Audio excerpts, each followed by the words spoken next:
Entrevista al Día con Hernán Higuera.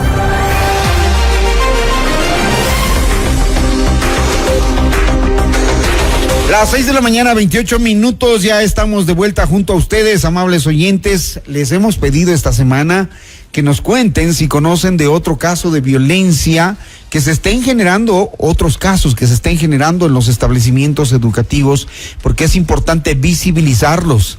A veces los padres de familia no saben qué hacer, no saben cómo o a quién acudir. Las autoridades de los establecimientos educativos muchas veces se encuentran atados de manos frente a amenazas, advertencias, juicios, problemas legales que todo esto conlleva.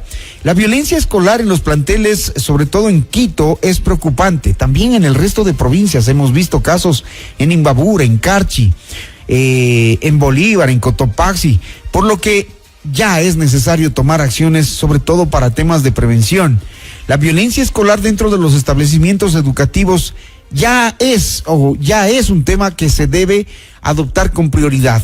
En apenas una semana, 2 hechos violentos se registraron en Quito. El 19 de junio, 2 adolescentes ingresaron con un arma de fuego a una institución educativa y uno de ellos disparó, mientras que un día después se registró la brutal golpiza de una estudiante a otra en el parque del Ichimbía.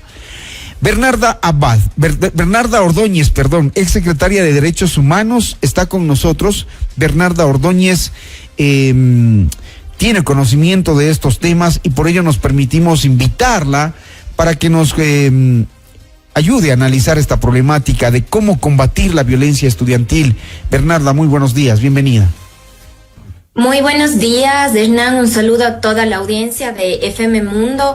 Es un honor poder dirigirme el día de hoy para hablar de un tema de muchísima relevancia y que pasa invisibilizado en la sociedad, no solo de hoy, sino desde hace algún tiempo atrás, que es la violencia en el ámbito educativo, la violencia que está viviendo el Ecuador.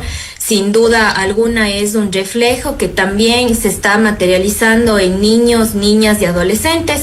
Sin embargo, la violencia en el ámbito educativo podemos verla desde 2 dimensiones, ¿no? La primera es la violencia entre pares, que tiene que ver y guarda relación con lo que sucedió recientemente con la agresión entre estas 2 estudiantes en el parque del Ichimbía, y también las agresiones que viven las niñas, niños y adolescentes en el sistema educativo. Por ejemplo, la violencia sexual, que es algo muy invisibilizado en el país y que hace algunos años, ustedes recordarán, en el año 2018, cómo tantos casos salieron a la luz de abuso sexual en el ámbito educativo. El Ecuador fue sentenciado en la Corte Interamericana justamente por un terrible caso de violencia sexual, el caso Paola Guzmán Albarracín, y que ahora existe una política pública que espera implementarse.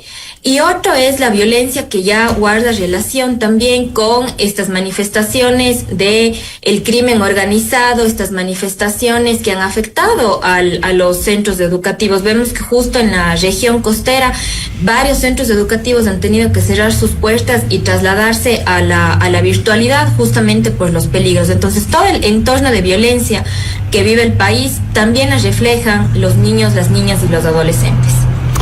Ahora, esto se trata de la presencia de grupos delictivos, de organizaciones, o se trata de una simple reproducción de hechos de violencia. ¿Cómo analizamos esto?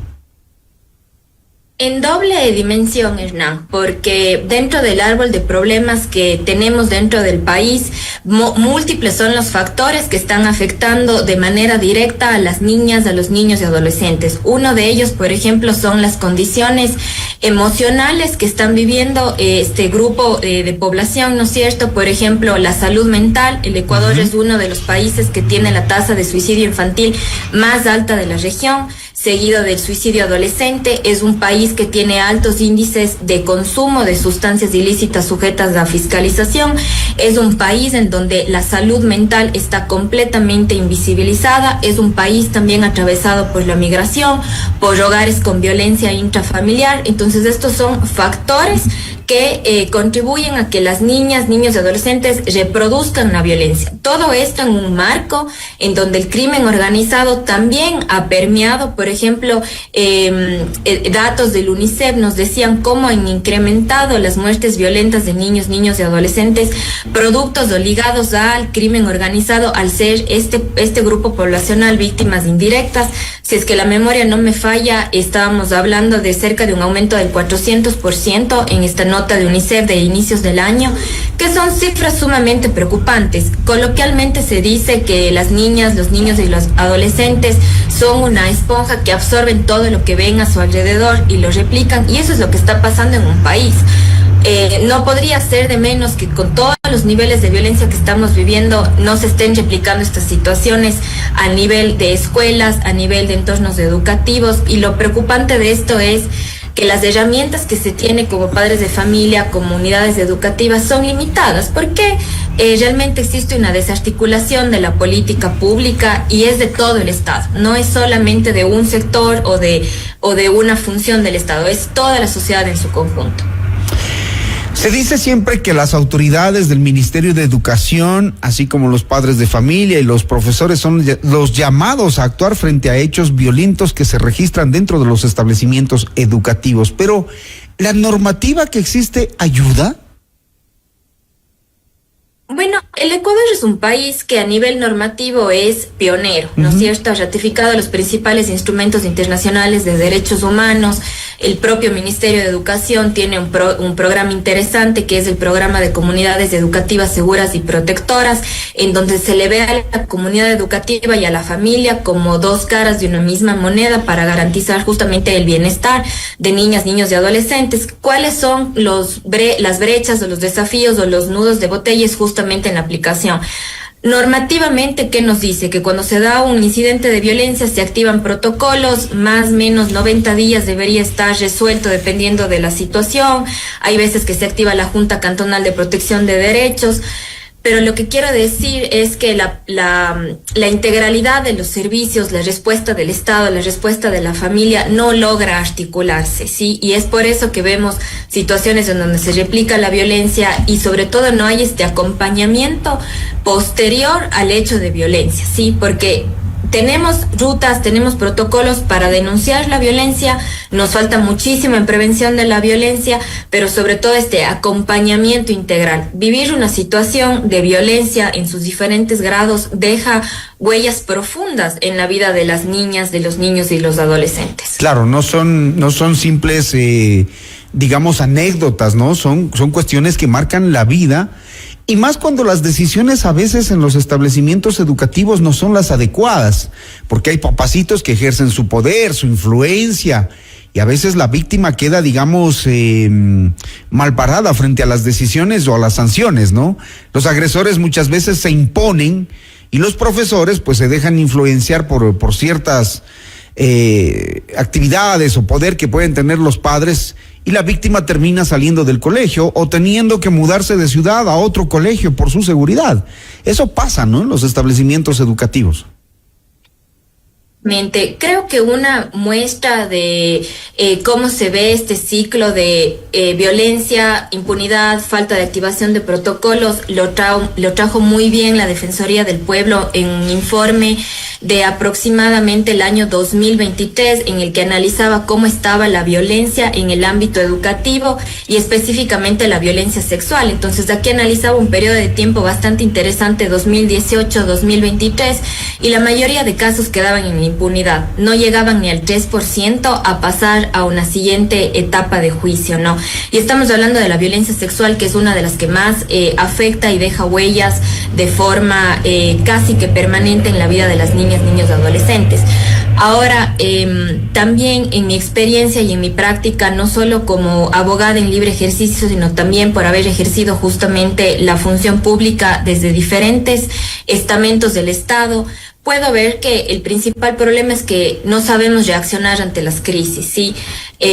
Cuando existen los protocolos, justamente nos permiten saber qué se tiene que hacer, en qué momento y en qué etapa. Y es justamente en donde estamos fallando, porque no sabemos activar los protocolos. En las unidades educativas no se conoce a profundidad los protocolos, a veces se cambian las normas, no se actualiza, no existe esta capacitación en cascada, y también hay que tener en cuenta cuál es la situación de la familia ecuatoriana. Estamos mucho invisibilizando también las condiciones materiales en las que estamos viviendo como familias ecuatorianas. Yo les mencionaba que somos un país que tiene altísimos índices de violencia intrafamiliar. De hecho, de acuerdo a los datos del Ministerio de Gobierno, del 2016 al 2021, la primera causa de detenciones en el país era la violencia intrafamiliar. Y segundo, los problemas de drogas. Estamos viendo que la familia ecuatoriana también está afectada por la falta de empleo, por la falta de oportunidades. Recursos, entonces, claro. todos estos de recursos son condiciones materiales. Entonces, todo esto influye en los ambientes y son elementos que generan o que facilitan la reproducción de esta cultura de violencia que vivimos en el país y que es muy invisibilizada, muy invisibilizada, porque creemos que ya está ahí, que es responsabilidad de los padres de familia, de las madres de familia, cuando vemos que esta es una problemática global, integral. Así es. Bernarda, y también esto obliga a que muchos jóvenes se queden en silencio, callados, que están viviendo un bullying, que están viviendo agresiones físicas, psicológicas, emocionales, y los chicos no quieren hablar. De pronto hay un cambio de comportamiento. ¿Cuáles son las alarmas que los padres de familia, aquellos que sí miran a sus hijos todos los días, porque también hay de los otros que creen que solo el colegio o la entidad educativa es la que tiene que velar por sus hijos, y como que llega a las 7 de la mañana y se desentienden de los muchachos, pero no los miran en casa? Pero ¿cuáles son las alarmas que se pueden, digamos, tomar en cuenta como padres de familia, como entorno familiar, hacia un chico o una chica que esté siendo víctima de bullying, de violencia, que en sus diferentes formas? Bueno, justamente uno de los factores de la violencia es que afecta justamente esta capacidad de hablar, de elevar la voz y decir me está pasando esto, porque afecta a la autoestima, a la toma de decisiones de las niñas, de los niños, adolescentes. Entre los signos o síntomas visibles varía muchísimo de la personalidad del niño, de la niña, del adolescente, pero sin duda alguna uno de los factores que podríamos ver es cuando hay una disminución en las calificaciones, cuando se vuelven los niños, las niñas un poco más retraídos, pero todo esto depende, porque la violencia tiene esta característica que hace como que todo estuviera normal. Solo cuando ya es extremadamente grave y hay un síntoma físico visible, ahí se levantan todas las alertas. Por eso es importante el diálogo permanente en casa, esta pregunta tan sencilla de cómo te fue en la escuela, cómo te fue en el colegio. Ahí como padres y madres podemos darnos cuenta de qué está pasando. A veces es increíble cómo existe una desconexión total entre terrible, la sí, familia. es verdad. Es una desconexión total. Los papás a veces no saben ni siquiera el color favorito de su hijo o de su hija, y desconocen, mucho menos lo que está pasando. Y desconocen, por ejemplo, que hay estas famosas entidades como el DECE, que finalmente hay veces en que funcionan, otras veces que no. Nos plantean por acá la posibilidad de que los docentes se dediquen al tema de la educación en las instituciones, y que deberían haber grupos de apoyo de abogados que se ocupen de atender la parte legal, inclusive dar clases de derechos a los estudiantes y sobre las consecuencias que esto podría acarrear, estos hechos de violencia, ¿no? Son alternativas que surgen frente a la posibilidad de frenar todo este tipo de actos. Bernarda, quiero agradecerle, no sé si tiene un comentario final. Sí, muchísimas gracias, Hernán. Y respecto al último punto, dos modelos importantes de Costa Rica y de Chile justamente trabajan en esta intervención integral, en el acompañamiento y justamente en este tema de conocer los derechos, profundizar los derechos para que se sepa cómo actuar en estas crisis que tenemos y activar los protocolos. Sin duda, mi llamado final es a cuestionar la violencia desde lo más simple y lo más sencillo, que es levantar la voz, hasta cómo nos relacionamos entre personas. Somos una sociedad que está acostumbrada a resolver todo mediante la imposición, que esa es una forma de violencia y hacer un llamado al diálogo, a estar involucrados permanentemente en la crianza de nuestros niños, de nuestras niñas. Y eso sería, Hernán, muchísimas gracias por el espacio y esperemos que se sigan visibilizando, pero no solo esto, sino preveniendo y actuando de manera colectiva para ponerle fin a la violencia. De nuestra parte vamos a continuar abordando este tema porque es necesario salir también un poco del desconocimiento. Es increíble que unos 20 estudiantes hayan estado relacionados con este hecho lamentable que ocurrió el viernes pasado, alentando, incluso mirando y otros hasta grabando para reproducir la agresión en las redes sociales. Hemos perdido bastante de humanidad normalizando este tipo de situaciones. Gracias, Bernarda, por eso el compromiso de estos noticieros de FM Mundo es profundizar en esta problemática, en estos temas y sobre todo plantear alternativas. Muy gentil, Bernarda. Muchísimas gracias, buen día. 6:42 minutos.